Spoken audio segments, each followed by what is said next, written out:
Okay, we might get started. First, thank you all for being here. It's great to see you all. Lots of familiar faces, lots of people I've met recently. So it's great to see you online, hopefully in person soon. My name is Timothy Kariotis. I'm the Melbourne School of Government's lecturer in digital government. I want to start by acknowledging that I'm here zooming from the lands of the Wurundjeri people of the Kulin Nations, but also to acknowledge that many of us are joining from different lands across this country, a land that was never ceded and where colonisation is being resisted. And I want to acknowledge elders past and present and the contributions the First Nations people have made to our university community, but for broader discussions on topics related to governance and government in our country. The Melbourne School of Government is a hub for interdisciplinary conversations, and I am really excited to be leading this series on digital government over the next few months. We have 3 seminars in this series, and the first one, which we're doing today, is on the outsourcing of digital government. I'm joined by 3 amazing speakers who I am really excited to be having a discussion with. I'll introduce them now, and then I'll do a little bit of housekeeping before we start the discussion. So first, I want to introduce Professor Janine O'Flynn. Janine is a Professor of Public Management here at the University of Melbourne, but also at the Australian and New Zealand School of Government. Her expertise is in public management with a particular focus on reform and relationships. Thank you so much for joining us today, Janine. I might get you to give a little wave so everyone knows who you are. Our second speaker today is Martin Stewart-Weeks. Martin pretty much wrote the book on digital government in Australia, Are We There Yet? And I think I'll be asking that question a lot today as we go through the discussion. He is also the founder and principal of Public Purpose, an analyst and a facilitator, and he's been a public servant, ministerial advisor, and chief of staff. Thank you, Martin, for joining us today. Our final speaker is Marty. He is an honorary senior fellow at the Melbourne School of Government. His current research is investigating management consultants, policy narratives, and transformative festival culture. In addition to his academic research, Marty works as a policy practitioner, and he's worked in a number of policy portfolios, including education, health, justice, and Indigenous affairs. Thank you for joining us today, Marty. So today I'm going to ask our speakers some questions, and then you'll get an opportunity to ask them some of your own questions at the end of the seminar. We are recording this seminar, but we'll only be recording who is speaking. So at the end of the seminar, if you do want to ask your question via voice, please do, and let us know if you don't want that recorded or cut out of recording, but you can also ask your messages in the chat box at any time. So let's jump straight into the conversation. Let's jump straight into the conversation with what could be a simple but also complex question. What do we mean when we say government outsourcing? Janine, can I throw to you first with this question? So, I mean, on the one hand, this is a technical sort of question, and on the other hand, it's, I think, how we use this terminology in everyday sort of discussion. So, in a technical sense, outsourcing is any arrangement where you have the whole of the production of a particular service or activity which is handed to an external entity. And I think the important thing to realise in that technical definition is that we tend to talk about something that has been done by government, which is then pushed out to other actors. So contracting, a lot of people talk about contracting as outsourcing, but contracting is not outsourcing. But when we contract out, it's outsourcing. And that sounds a little bit like a language game, but it's really important to realise that for the most part, when we talk about outsourcing, it really is something that was done by government organisations that no longer is. And so it's really fair to say, though, that in sort of common discussion, outsourcing tends to be used as a proxy for a lot of different ways that government engages with other parties. And it might also capture up a lot of things that were never done by government. And I think this will be an interesting thing as we go through the discussion on digital in particular. So there's a technical sort of definition, and then it's how we use it in sort of everyday language, which tends to be much looser and captures a lot more of what government does. Thanks, Janine. And I might just ask Marty or Martin, do you have anything to add to that? Or do you, from your own experience, have any kind of insights into, I guess, the motivations or where this has been seen in your own work? Marty, go for it. Oh. Yeah, so motivations. I think the motivations question is an interesting one. I do think there's a level of ideology in that, and I think there are largely often ideological arguments about where expertise lies and where it should lies, and who knows best on how to deliver things. Sometimes it is appropriate to go to the private sector, absolutely, but I don't think we should overlook some of the vast expertise that lies within the public sector, public service particularly. I mean, it's, you know, the public service is an amazing resource. Like, it's an amazing resource, and I think we forget that sometimes. And so, yeah, I think, yeah, it has its role to play, and it has an important role to play. But I think sometimes, yeah, we can, the discussion can tend towards ideology about private sector knows best versus public sector knows best, and I think we can do better in terms of nuancing that debate. Yeah, I think that is true, and I'm sure we'll unpack that. I wouldn't have much to add to Janine's definition, which was pretty thorough, and I think very appropriate. A couple of other quick observations I've made. The kind of distinction sometimes between outsourcing a whole function and outsourcing a particular transaction within a bigger function is kind of interesting. Like, there's a bit of a scale issue here, and it strikes me that my experience of it, both as a public servant a long time ago, I guess, but also somebody who kind of bounces around this conversation, is you often seem to have it argued in the context of either or some combination of cost, convenience, and capability. You know, it's cheaper, or it's going to be more cost effective. It's actually just a very convenient way to get a difficult piece of work done. And yeah, there are interesting questions, I think, about whether outsourcing is a way of creating a new capability or actually eroding a capability by getting it out of the public service, which I think is quite a contentious issue, and one I'm sure we'll bounce around. That's a really interesting point, Martin. And I just wanted to get a sense, because this has been something which has been going on for a long time, but yeah, exactly. How has it developed as people have kind of reflected and had these discussions about the pros and cons? What have been your experience in the development of this discussion? Well, I'll make a sort of quick, simple reflection, which is not deeply sort of analytical, but it's certainly more, at least impressionistic, after a career of, well, I say career, it's a slightly fancy word for, you know, bouncing around in this space for an awful long time. My sense is that there was a period when outsourcing was relatively rare and relatively specific and relatively carefully designed. You get a sense at the moment that we seem to be reaching for an outsourcing solution almost reflexively before we think of anything else. I suspect it's not quite that simple, but if I was to draw a very simple, quick, you know, and I'm now talking about a span of interest that goes, in my case, back to, I think, around about 1978, for God's sake, which is a date I keep not wanting to say out aloud, but it's true. My sense is it used to be a relatively rare, considered. It was a bit out of the ordinary. Now it seems to have become incredibly ordinary and almost reflexive, and it makes an interesting question as to why that's happening. But that would be my quick interpretation of perhaps one of the shifts over the years. Just to build on that, if I could just offer some insights about my sort of area, which is looking at government's use of consultants. I mean, the consulting industry as a management consulting sort of management consulting as an industry really sort of got going towards the late 19th century, early 20th century, and it was very small, what we'll call the efficiency engineers. And they were consulting straight to government almost from the get-go. So F.W. Taylor, who sort of led the charge of what's called scientific management and can be considered one of the first management consultants, was consulting to the American federal government almost from the get-go.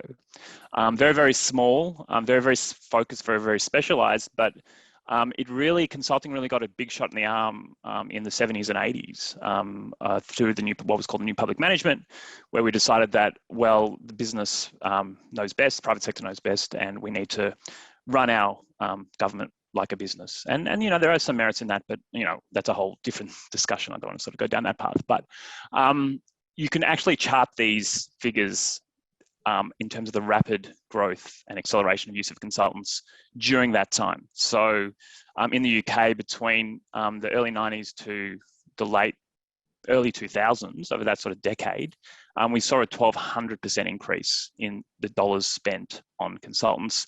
Similar figures in Canada, and I think either New Zealand or America. So it is, I think, part of, well, at least in the areas that the area that I've focused on, we do see that again. That idea that the private sector knows best, and we use consultants because that's a private sector thing, and we need to emulate that. The other point I wanted to raise was escaped me now. I might stop there, but I think we can talk to broader structuring ideas around expertise and where it best lies, and how that can shape the arrangements between different actors within the public space. And Tim, if I can just comment, I think it's also really interesting to think about the various patterns. If we're just talking about Australia, what happens at the Commonwealth level versus what happens at state and territory and local governments, really different patterns. But also, it's important to think about services to government, like government as a consumer of services versus government purchasing on behalf of communities. So the patterns within those have been quite different. So, government's use of management consultants, or of, in the early days, cleaners and so on, outsourcing all of that, has been quite different to its activity when we look at services that are purchased on behalf of government. We did some analysis for a research report we wrote for the independent review of the Australian Public Service, and the data that we had showed that government spends about 3 times as much on externally procured goods and services than it does on the public service itself. So the scale is massive, and it's sort of expanding in some areas, and Marty talked particularly about sort of professional services as one of those. But the patterns are really complicated across different activities of government. It purchases for itself and when it purchases on behalf of others. So there's a lot of very complicated sort of patterns and dynamics that have happened there over time. And we tended to see, certainly in the work I've done, a movement from what we might think of as relatively simple, easily specified services into much more complex sets of services. And that's where we started to also see quite a lot of the challenges in using an outsourced model as well. I guess staying with that topic, if you don't mind, Janine, and bringing in some of the points Marty and Martin have made about the ideology which has influenced outsourcing, the move from it being something you only do in certain times to being something that is the first option. Are there any factors that kind of elucidate why certain sectors or certain things are being outsourced? Any drivers or motivators that help us see that landscape a bit better? Yeah, I mean, it is complicated, and both of the others have already mentioned that, and it's sort of easy to say it's complicated, but there's various sets of drivers, and Martin talked about, I'd use the language similar to his around cost and quality and responsiveness. These are the big sort of stated drivers of outsourcing. When we look more broadly at patterns of privatisation around the world, we do see that there's sort of deeper drivers for that. Some of them are relatively pragmatic. We might need to go to other parties to actually access capability we don't have ourselves.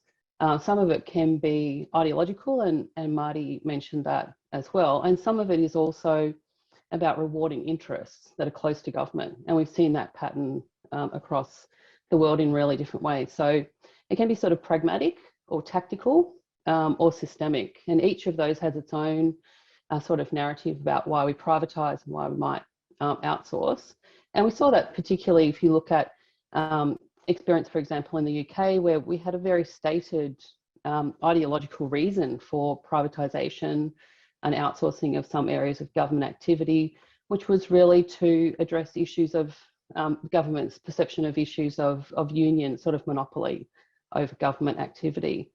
In other cases, we use it because we can't do it or we haven't got the internal capacity to do that. So across different areas, different reasons, and some of it is also to be able to take certain activities out of sight, some would say, to reduce transparency.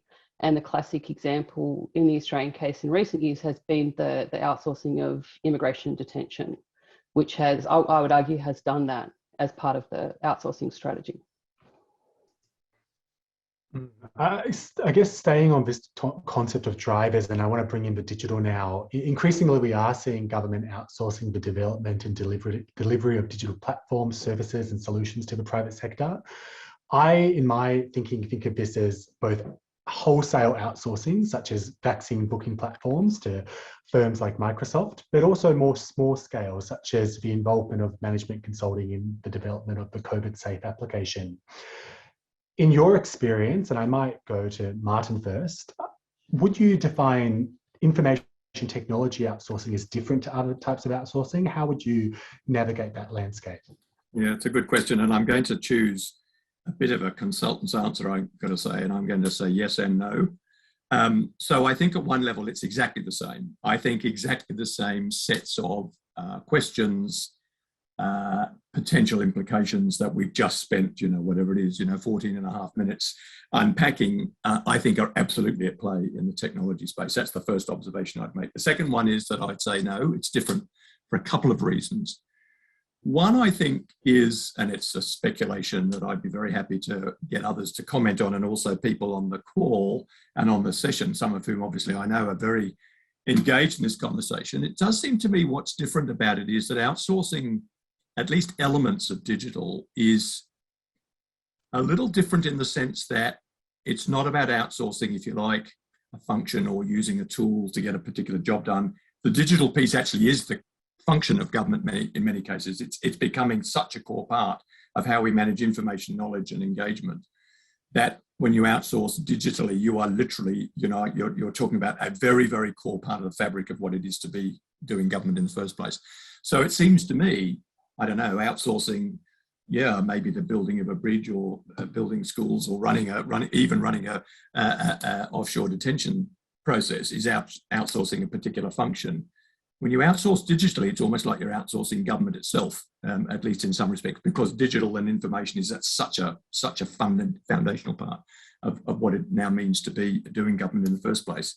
And the third observation I'd make is it's different in the sense, I think, too, partly by virtue of the speed and complexity with which the technology and digital world is changing. And it is quite a reasonable argument often to mount that speed and complexity is something that government finds difficult to keep up with, and perhaps in some respects shouldn't be, and that therefore, at least initially, it's inevitable and perhaps even appropriate that you would look outside government to build up that capability. The question, of course, then comes, if you let that ethic go too far, you never in the end build back the capacity to deal with it inside. You just keep relying on the outsourcing part. So yeah, I'm inclined to say yes, it's a bit the same, but actually a bit different as well. So I hope that isn't too hedging. No, we love yes and no answers. And I think you made a really fascinating point, though, that historically to outsource information technology wasn't to be outsourcing the function of government. Exactly. It was an enabling function, whereas now digital has become more than an enabling function. That's exactly the point I was trying to make. Yeah. And it's happening not, in a visible way. It's happening now. It's what's happening today and tomorrow as we do it. And I find that really fascinating.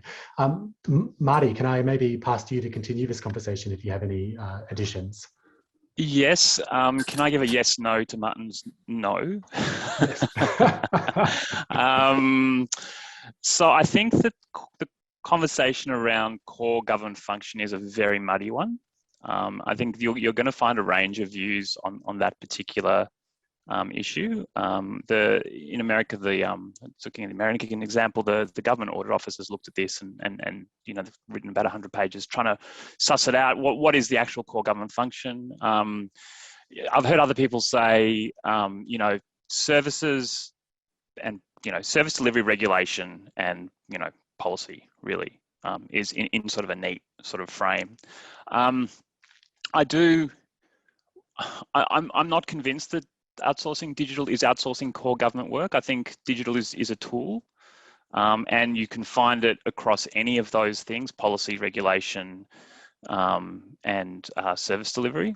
And so, I'm inclined to say that I'm inclined to sort of I don't see a huge difference in terms of some of the things we've been talking about and how that would affect a digital outsource versus outsourcing in general. I'm not as convinced that outsourcing digital is outsourcing core, but more to the point, I'm not sure. I think that the question about what is core is very muddy, and we're going to go down a rabbit hole. Can I just quickly bounce back? I mean, I take your point, and I perhaps I wasn't clear. My sense is not about this is outsourcing bits of core government.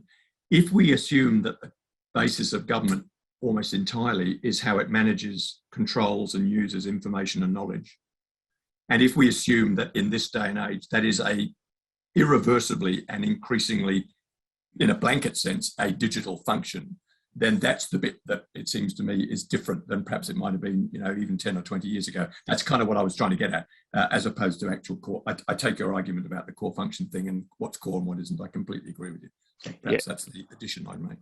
Oh, look, then, yeah, okay, cool. Yeah, then I think you're absolutely right. I think, increasingly government as an information processing system, absolutely. When we start sending that outside, you are sort of eroding those functions. And I absolutely. I think that's a very good point. I mean, government's more than an information processing system, isn't it? Like what's being done through those digital platforms is also about, the sort of obligations and rights, people's human rights are tied up in many of those things. It's inherently about power, who has power in those. And if we look at the digitization of a whole range of different public services, we can see some big issues there. I mean, the NDIS is a classic example, employment services. These are complex digital platforms that government uses that are really about, meeting people's fundamental needs. And so the tools themselves become tied up in the delivery of that rather than just as some, I think, objective sort of enabling function. I mean, they are tied up in issues around equity and justice and rights and responsibilities. I mean, I take Martin's point that one of the problems that we've had in Australia around outsourcing in this area is that we haven't built probably the capability within government that allows us to become a smart procurer of that, and we haven't been able to develop, bring back in a lot of that capacity over time. I mean, on the core sort of non-core issue, I mean, this is something that, as Marty said, has preoccupied politicians and public servants and academics for a long time, and everyone's got an answer to what it sort of is. But there is talk about, what's inherently governmental. What are the functions that are so inherently, tied to the public interest through the exercise of discretion and power of the state that we must have them performed by a public servant? And if the future is digital and everything about government is digital, then we can't have all of that sitting outside of the bounds of the state and public servants, in my view. That's a really interesting point to, I guess, jump off there, Janine, that when I think of the implications of digital outsourcing and the expertise, I kind of see there is a risk that if government doesn't have the capability to know the opportunities, if they're constrained in what they can outsource or do because they don't know what is possible and they're being told what is a good use of technology or a good application of this, in a way it does reform what government is if it's constrained by what insert tech company says is possible. And I was wondering, and any of the speakers feel free to take this on, which direction should we be moving in to provide government with the skills or for government to have the capability to move forward in this space? I'll just make a very quick observation, which I'm sure will bubble up later, particularly when we get round to talking about the forms in which some of this is happening around, the so-called rise of platform government and all the rest of it. And I know we're probably going to bump into that stuff later. The only observation I'd make, and I'm very, very consistent, I think, with what's been said, particularly by Janine, is that I think this conversation can't be divorced. And my view is that the most interesting treatment of it around the world, particularly from the UK and elsewhere, is not trying to do this, can't be divorced from a bigger conversation of not just about the role of the state and all that stuff, but the institution of the public service itself and its vitality and its sort of, its kind of evolution. I think the difficulty we've had, and this to some extent is probably about the only thing that I chucked into the book that I did write a couple of years ago, is that it strikes me in Australia we have consistently addressed the digital issues in a much too narrowly, and we should make sure that the conversation, particularly now around this fundamental issue about outsourcing a big core digital function, so I won't use a word core, basic digital information functions, is actually, I think, pressing on bigger questions about what it is we expect government to do, what it is we expect government, how they should be behaving, and in particular, the skills, therefore, and capability of their public service. I don't think those two things can be divorced. And I think, therefore, and I'd be very clear, my own predilection is that I think we've got to a situation where the the foundations of the institution itself, as in government, the way government works in the public service, are the issue we should be worrying about, and that we should be thinking around how digital and digital outsourcing has an impact. So I think we've got to draw our boundaries here quite big. I think I'm agreeing to some extent with Janine. Did any of our other speakers want to jump in on that point? I mean, it does become a huge issue over time for government that doesn't develop, regardless of what area you're interested in. If it doesn't develop a capability within and of itself to be able to know what it needs and what it wants to be able to deliver on its sort of, the outcomes it wants for communities. And so, over time, there's been just an incredible amount of work done by institutions like the Australian National Audit Office, which really press in the Australian context for us to be able to maintain a sort of smart buyer capability, and that's across a whole range of different areas. And that's one, or certainly as an informed buyer, and it's one that we've seen across many countries where that capacity and capability has eroded over time, where we haven't seen that learning come back into government organisations where they've done long-term outsourcing, and they can find themselves in the sort of economic sense captive and hostage to external providers in a really complicated way, because they don't know what it is that they actually need, and they can't articulate that, and that becomes a really problematic position for buying in that sense. And in a way, Janine, I've read your book on rethinking public service delivery, and you talk about the public sector maybe having a role as system stewards. And I think in this conversation, in a lot of pieces written about it, it's should we outsource or should we develop this in-house? But it seems like that system stewards is a middle ground in a way. How would you put that role?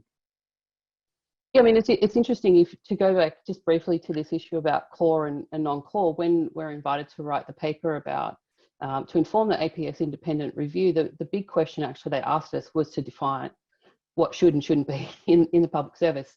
And so we did a bit of a yes and no response to that. But in fact, what we said was that the core capability that the state must retain is its ability to be a system steward. So regardless of how it works with other parties, public, private, other government organisations to get the sort of work of government done, it has to have a system level oversight of all the interaction effects of those relationships, and thinking about, how we're going to look into the future for what we're going to need. And we found in our work that really most of the contracting that government does is very transactional and standalone, regardless of area. And so we don't really have serious strategic long-term oversight of a lot of those complex systems. And for us, that's what we came out as the answer to the core non-core question, was regardless of who's doing what, we must have a capacity in the state to be thinking about, what's coming in the future, how we're going to predict what we're going to need, and what are the different types of relationships we have to have with other parties to get that done. Not just market design, there's some really terrific work done on market stewardship, but really looking into portfolios of relationships and how we think about getting those done on a much more sort of system level basis. But we tend to have very siloed, small scale transactional relationships happening in government. Thank you, Janine. And I think Suolni raises in the chat something which I think feeds into this core non-core argument around the fact that there are a lot of services which are essential, people can't live without, and how that feeds into the equity discussion you've raised. But staying on this topic of skills, and I might throw to Marty next, because I know he's written a bit in his recent paper on the limits of government outsourcing, the reinforcing cycle of the public sector losing skills, but that being an argument for not putting things in-house. How do you see, Marty, this conversation around system stewardship and the skill set that's needed for, I guess, the future of the APS? Thanks, Tim. So there's a few things going on in my head. I think one thing that the sort of digital revolution has done has really made the boundaries of our organisations a lot more porous. And so I think Janine's point around these networks of relations, particularly when it comes to private, the dynamic between private and public sort of private and public actors needs much more serious consideration. I'm working on a paper with some colleagues at the moment that's looking precisely at that in the context of consultants, and what does procurement actually mean when you have these long-term ongoing relations between consultants and governments, and these revolving door phenomenon as well. So, I think in part, recognizing that reality that, the world in terms of how we understand it institutionally has changed, and we need to accept that and understand what that actually means in terms of the dynamics between the different sectors and what it even means to have sectors in the first place. In terms of capacity building, I think there's I think the 30 review has provided some interesting ideas, and I think those are really great in terms of building, certain capacities. Notions of professional tracks, I think, was a really good idea. Looking at ways to, and it's been a while since I've read the report, so looking at ways to bring that expertise back in-house. Unfortunately, I think the reality is this is probably going to be a generational thing. I think we are largely seeing the effects of policies that were implemented 20, 30 years ago. Those are coming to fruition now, in terms of the kinds of conversations we're having now about the role of government and the role of the private sector. And so I think there's a deeper systemic structural issue we need to understand about how we bring in new generations into public sector work in a way that reflects the reality of the world today, but can also ameliorate some of these problems that we're seeing, where, Janine was talking before about capture and these sorts of things. And we do, if government's going to steer it and not row, it actually needs to learn how to row before it knows how to steer as well. So I think there are ways to do it. I think there are some good ideas floating about, but I think there's a long-term piece that needs doing as well. And I think universities and the education system are involved in that too. Thanks, Marty. And I should plug our own microcerts and teaching the public service how to row, but I'll come to that later. But Martin, I might ask you on this point around, and I see Sarah's comment in the chat around the revolving door of the public sector as well, and Marty has raised the professional models that is being developed in the data, digital, regulation and human resource space. Where do you see the kind of bigger system opportunities here to address those issues raised? That is a very big question. I'm not sure if the comment I wanted to make, and I will make. I'm not sure if it's completely relevant, but I think it's on the mark. It is about deciding how we define the nature of this work in the first place. And the point I made in the quick chat there with Sarah and others is that it is true that to some extent there is a lot of very significant, what I would describe as public work, that is done outside the public sector.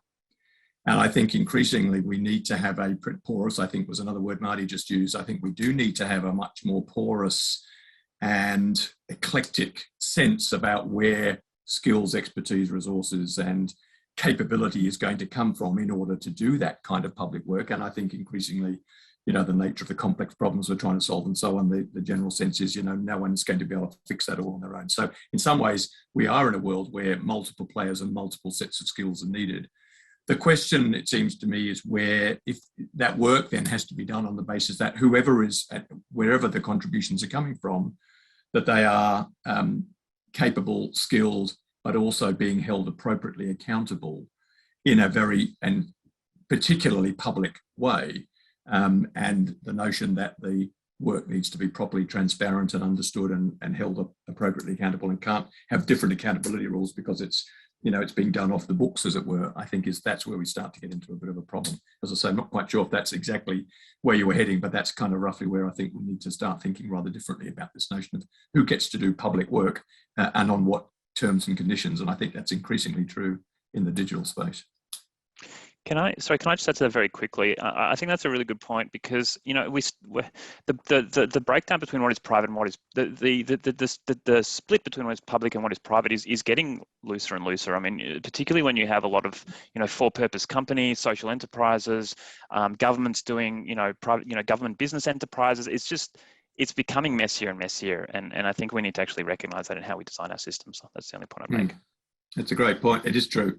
I see. My sense is it doesn't much matter if it's getting a bit messier, but it is important though that the messier it gets, the sharper we have to be about understanding the nature of that work that's being done and the terms and conditions on which that work gets done, wherever the actual skills and resources come from.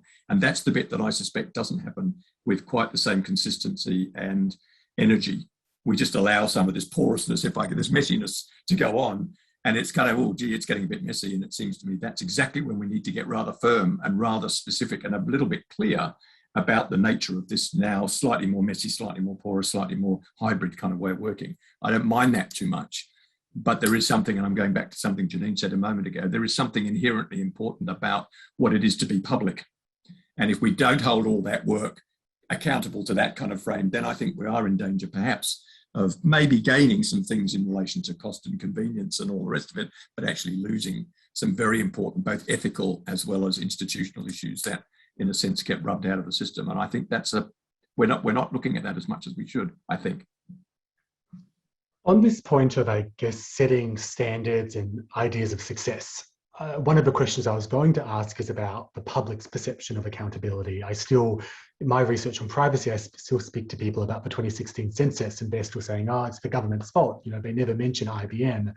But I was wondering, and Janine, I might pass to you, how do we actually define success and bring this transparency that Martin's spoken about, both into the public sector, but into the public at large? Because I feel that there is a transparency around outsourcing, especially when it comes to digital. Yeah, I mean, it's an interesting question because, in a sense, it is the fault of government that didn't work, right? Because it had commissioned another party to do work on its behalf, and it failed.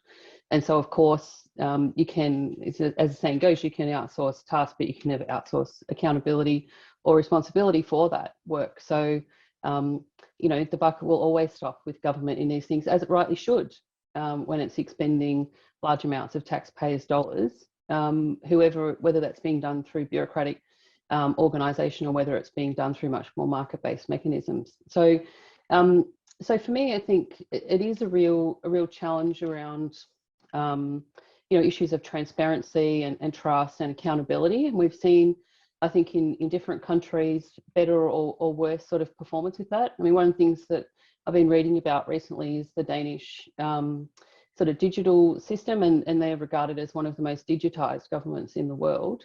And they say that the key ingredient to their success is trust.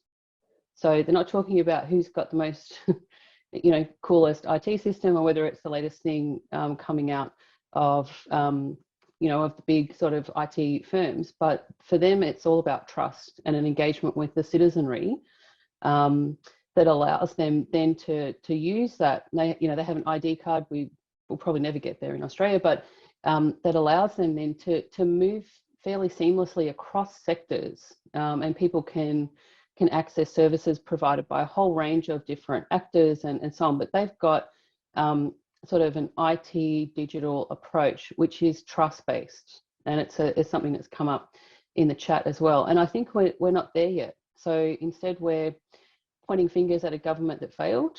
It did fail. Its provider didn't deliver for it, and that's part of what the strategic risk really when government works with parties outside of its boundaries, right? Is that you have to cop it for that failure, and we've seen that on scale across a whole range of different areas of government. But success will always be for whom. So we may get a cheaper platform that doesn't necessarily have accessibility for the people who need it. That must be a failure, even if it's cheaper, or the people evaluating it within government think it's better. If people can't access the services that they need, they can't communicate with government, then it has to be a failure. So it's a complicated sort of equation. But certainly trust is really important in my view. I have one more question, and then I want to open up to the audience. And this is a question I'm particularly passionate about. When we look at countries like Australia, the US, the UK, and who they outsource digital to, it's a very short list of firms. Even though in many cases there have been arguments that there are local firms who could do the work. And there was recent writing on vaccine booking platforms in Australia, which I think are quite pertinent to that discussion. And I just was wondering, I might throw to Martin first, because I think in your book, you kind of talk about the need for government to look out at what's happening in the market. Where should we be moving here? Is there a need to look at local firms, or is it just that the capability is not there? What's the role for government in this discussion? Yeah, it's a great point, and I should preface it by saying, and people will know that my co-author on the book works for Deloitte Digital, so I'm fairly familiar with that side of the world, that's for sure, and have done some work with Deloitte for certain. So yeah, there is a risk, I think, that the market gets dominated by a relatively small number of players who seem only to be the ones who can generate this capability. In the book, and you and I spoke about this, Timothy, in the lead up to this conversation, we referenced the, I think, still amazing essay that was written by Eric Raymond called The Cathedral and the Bazaar. This notion that the digital world has actually engaged and invented a whole new way of working at scale, and often at effective scale, which is not, if you like, a monolithic, large cathedral style approach, which has its own drawbacks, right? Relatively slow, relatively unresponsive, and all the rest of it. In fact, as we know, cathedrals are designed not to change very well and not to move very fast. And his experience, even all the way back in the 80s when he wrote that essay, is that the digital world actually introduced us to a world where the bazaar, this much more complex network and churning network of smaller and specialist players, can actually get scale and impact. And I think that's right. And it's interesting that just in July this year, I believe, and I just quickly checked it earlier, the New South Wales government has actually come out with a refreshed policy on trying to be much more assiduous in its search for smaller and medium players who can not just do the work, but in some respects do it in ways which, from everything that we've been talking about this afternoon, trust and accountability and transparency and all that other stuff, it may in fact be much easier to manage. And I think the answer is yes. I think this digital moment gives us an opportunity for us to be a lot more creative in the mix and balance of skills that don't always have to come from, and in fact, in some ways won't always come from, the larger players that do certain things very, very well, but not necessarily all of them. So yeah, a little bit more creative, I think, would probably be a good thing. Thanks, Martin. Do any of our other speakers want to comment on that or add anything to that line of discussion?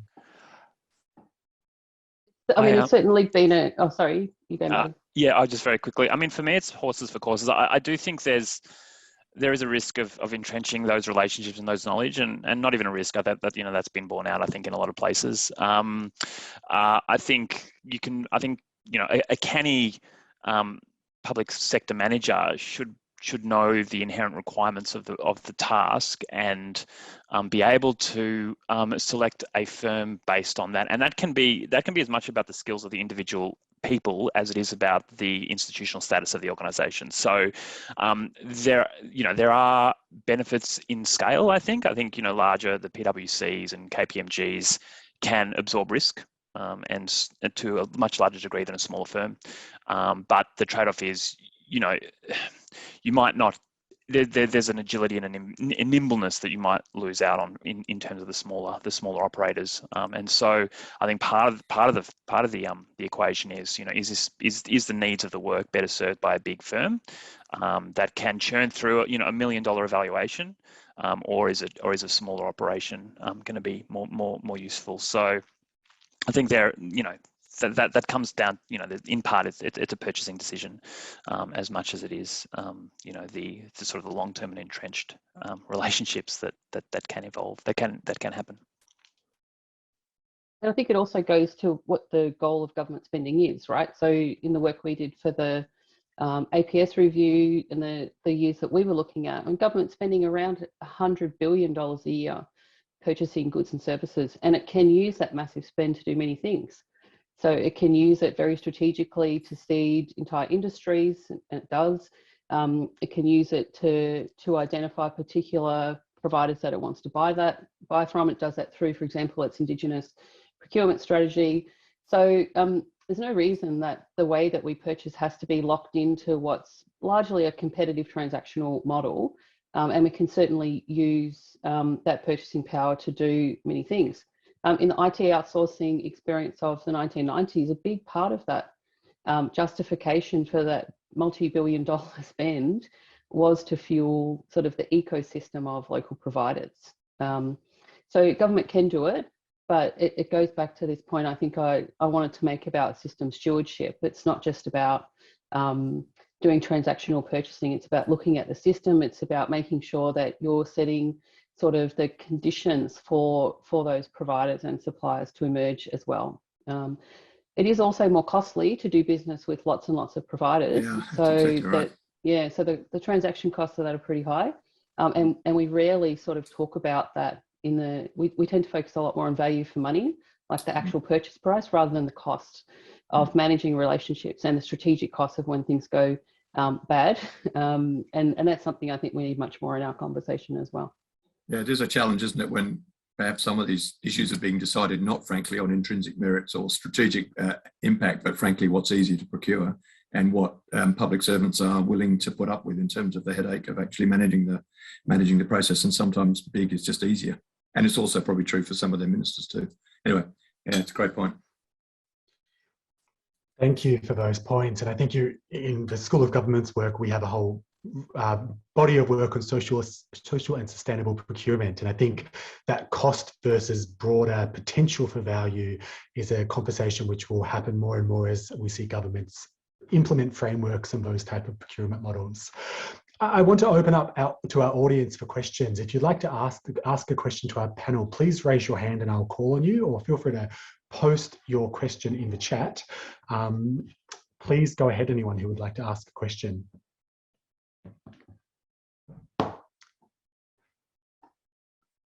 I see. Yes, Kristen. Hello, and just thank you to all three speakers and to your lovely chairing, Tim. This is really terrific conversation to be listening in. It's more of a comment than a question, but a bit of a thread tying together through the speakers today. I think one of the most reassuring things for me listening to this, because I've stumbled into this, I've been thinking about these issues for about 10 years, but I only recently put my head up to actually say anything about them, is that there's clearly no single conversation to be had around any of these issues. And I think that that's what's been so nice listening to you, is that you've been moving between specificity when it's necessary to have specificity, and then the very high level conversation as well. And Martin in particular, the point you made about how these issues can't be divorced from a conversation about the role of the state, the role of the public service and so forth. I think one of the reasons that the need and the urgent need for these like high level conceptual and philosophical debates to happen alongside the detail now is because these techniques have become dominant. So if they were the sort of side interjection into a way of doing government that was just a sideshow, then we wouldn't be rethinking what is government, what is its role and so forth. But it's because they've become dominant that they have precipitated the need to have those more existential conversations. And as a comment on the discussion the three of you had, which I thought was very interesting about, that you started off, Martin, about outsourcing digital these days as a core part of being government and doing government. That led to the core conversation. I think it's important here to distinguish between the long-standing debate in this area about what's a core function of government and the point I think we eventually landed on, which was about how government's methods. I actually think what you were saying, Martin, was that digital is now a core method of being government, which is why, Janine, you came in and said how the tools themselves get tied up with all of the relationships and all of the functions and all the roles, because we're dealing here with not just delivery, but also communication. So how does government relate to those it communicates with? So I just wanted to cut across that core discussion to say that sometimes I think it's helpful to remain a bit conceptually agnostic as to exactly how you describe it. We know something is going on here that is big, and we know it has to do with how government is government, and that the tools are very important keyholes through which we are understanding these larger questions of relationship, communication, delivery and so forth. So really it was just a comment about the multiple levels of conversation, and that I'm very grateful to each of you for your contributions. I love that distinction between functions and methods. I think that's a really powerful distinction to make. Did anyone want to jump off what has just been said? Apart from furiously agreeing, I mean, I think I just make one other comment. I think what's interesting, and I know Janine will perhaps have a view about this, is that I think in the last 15 years or so, this notion that we've suddenly realized that this digital thing is actually becoming the thing itself.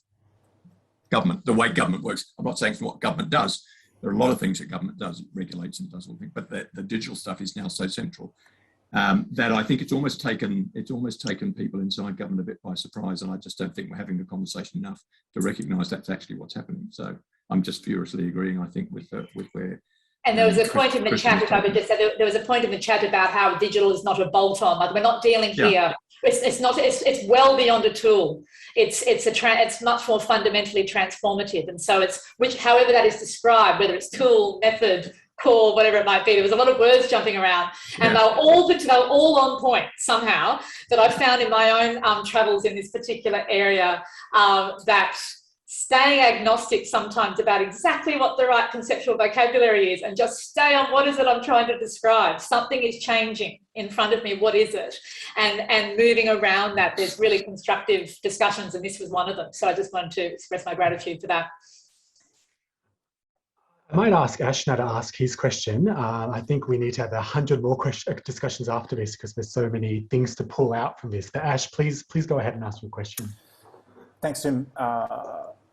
Yeah, just for the panel, maybe a quick reflection, if possible, on, there was an attempt we know the great example of in the UK with the government digital service there, and kind of what's taking place in New South Wales now with the customer service department and so on. I'm just wondering, is Australia, or are Australian governments actually learning from kind of that sort of take of, like, let's actually do digital really well by actually, getting in, great sort of practitioners into the government, effectively making them public servants for a little while. And then that kind of all, dwindled, but it seems like, New South Wales is kind of taking a pretty strong step that way. I mean, are there any reflections from Marty, Martin, or Janine in terms of what is Australia or other Australian governments learning from those attempts and efforts to, in some ways, maybe trying to strike a balance, and kind of modeling different ways of digital governance, not directly relating to procurement and contracting and outsourcing, but, what are your observations as people kind of, looking at it systemically, I suppose? Yeah, that's a huge question at 1 minute to 5 minutes to the end of the meeting. It's a great question, by the way. Hi, Ash. Nice to see you. It's a huge question. I'll make a very, very brief comment, which is completely inadequate.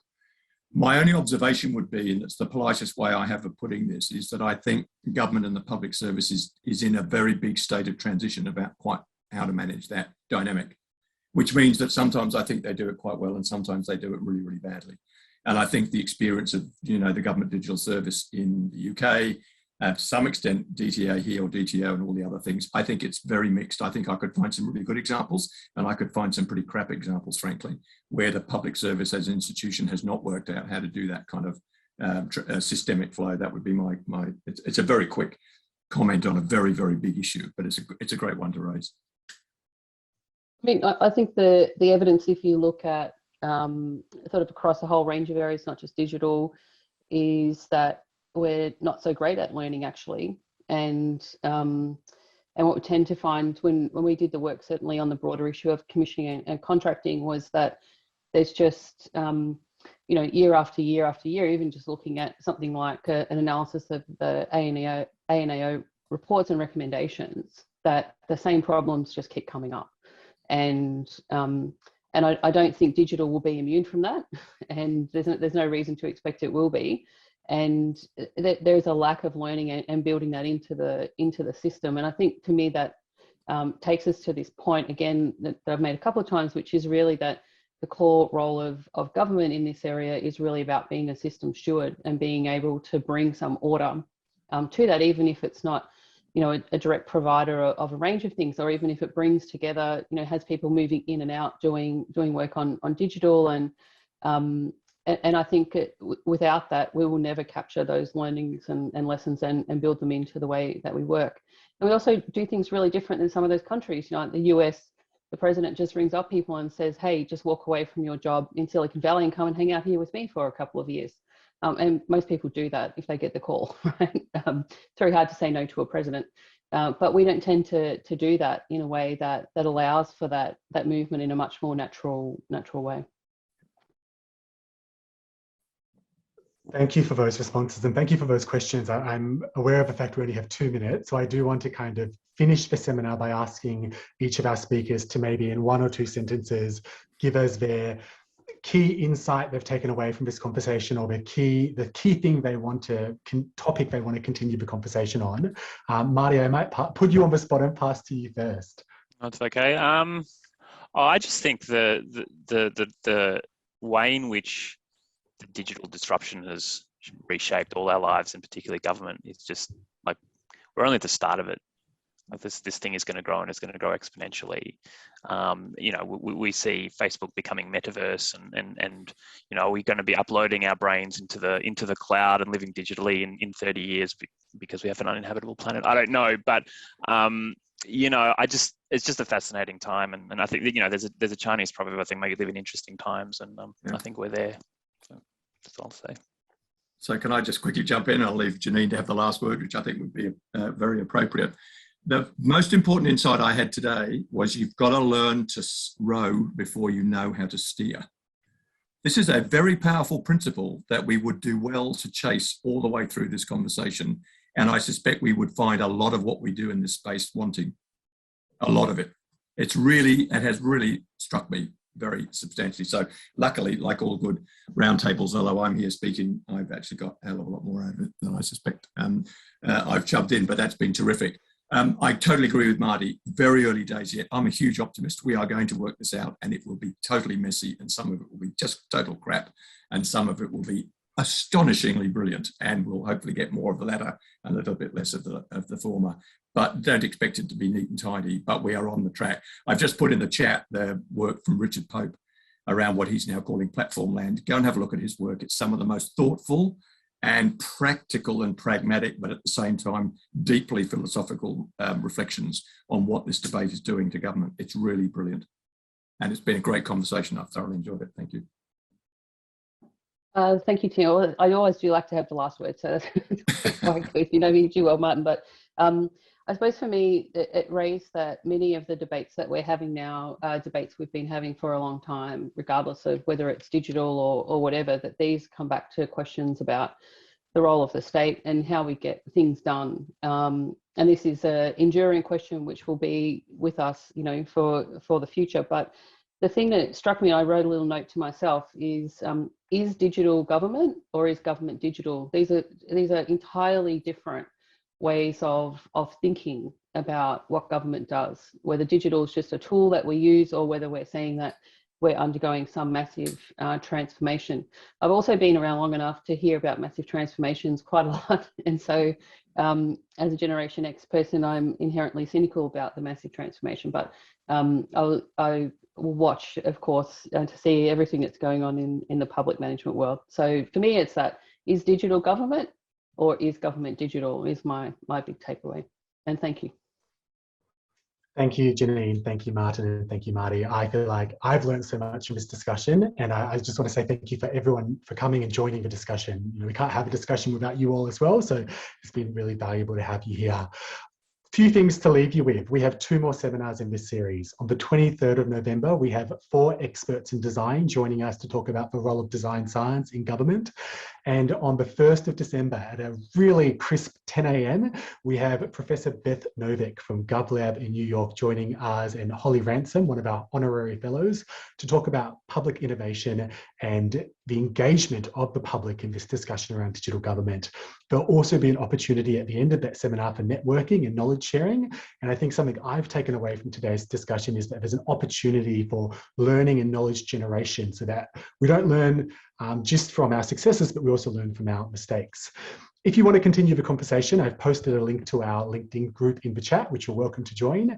And if you'd like to look at our education offerings, which focus on sustainable procurement and the craft of government, you can check that out on our website.